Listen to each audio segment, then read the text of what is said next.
വന്യജീവി സംരക്ഷണ നിയമത്തിൽ ഭേദഗതി തേടിയത് നിലവിലെ കേന്ദ്ര നിയമം അപ്രായോഗികമെന്ന് ബോധ്യപ്പെട്ടതിലെന്ന് വനം മന്ത്രി എ.കെ. ശശീന്ദ്രൻ ന്യൂസ് മലയാളത്തോട്.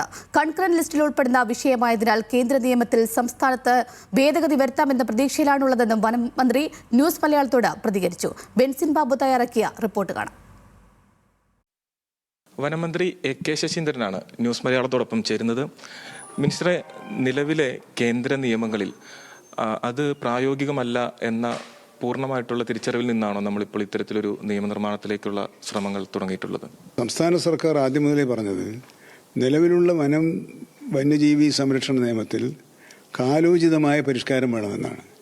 ഇത് സംബന്ധിച്ച് നിരവധി തവണ ബഹുമാനപ്പെട്ട കേന്ദ്രമന്ത്രിയെയും മറ്റു ഉദ്യോഗസ്ഥന്മാരെയും ഞാനും മറ്റു മന്ത്രിമാരും ഒറ്റക്കും കൂട്ടായും ഉദ്യോഗസ്ഥന്മാർ പലവട്ടവും ചർച്ച നടത്തിയെങ്കിലും യാതൊരു പ്രയോജനവും ഉണ്ടായില്ല.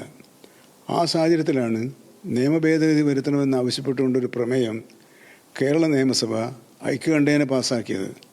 അതിനുശേഷവും വകുപ്പ് മന്ത്രിയെ ഡൽഹിയിൽ ചെന്ന് നേരിട്ടും അല്ലാതെയും കാണുകയും നിവേദനം സമർപ്പിക്കുകയും ചെയ്തെങ്കിലും ഒരു മാറ്റവും വരുത്താൻ അവർ തയ്യാറല്ല എന്ന നിലപാട് സ്വീകരിച്ചു. കർഷകരുടെ പൊതുവായ ആവശ്യമെന്ന് പറയുന്നത് വെടിവെച്ച് കൊല്ലാനുള്ള ഉത്തരവുണ്ടാകണം.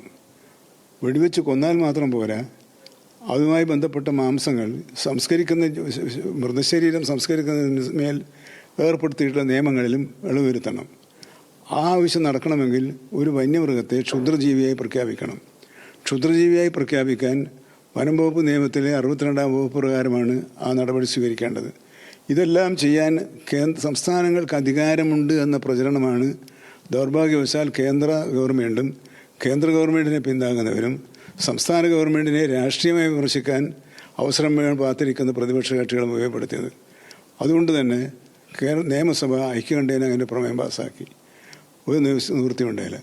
നിലവിൽ ഇതിൽ ഈ ഭേദഗതിയുടെ സംസ്ഥാനത്തിൻ്റെ ഒരു സാധ്യത എന്ന് പറയുന്നത് ഇത് കൺകറന്റ് ലിസ്റ്റിൽ വരുന്നതായതുകൊണ്ടാണ്. അതെ, ആ സാധ്യതയാണ് ഇപ്പം നമ്മൾ. അതുകൊണ്ട് എന്ത് വേണം, നമ്മൾ ഇത്തരമൊരു നിയമനിർമ്മാണം നടത്താൻ കേന്ദ്ര സർക്കാരിനെ പ്രേരിപ്പിച്ച സാഹചര്യങ്ങൾക്ക് ഉദ്ദേശശുദ്ധി വേണം.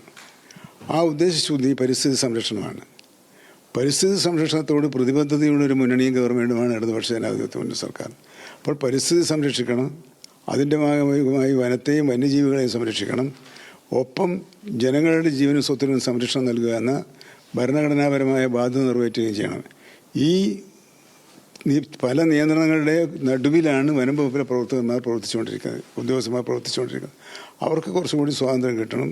സംസ്ഥാന ഗവൺമെൻറ്റുകൾക്ക് ഏത് നിയമമായാലും അത് കൺകറന്റ് ലിസ്റ്റിൽ പെടുത്തുമ്പോൾ തന്നെ സംസ്ഥാന ഗവൺമെൻറ്റുകൾക്ക് ഒരു അവകാശവും ഒരു ഇടവും ഉണ്ടായിരിക്കണം.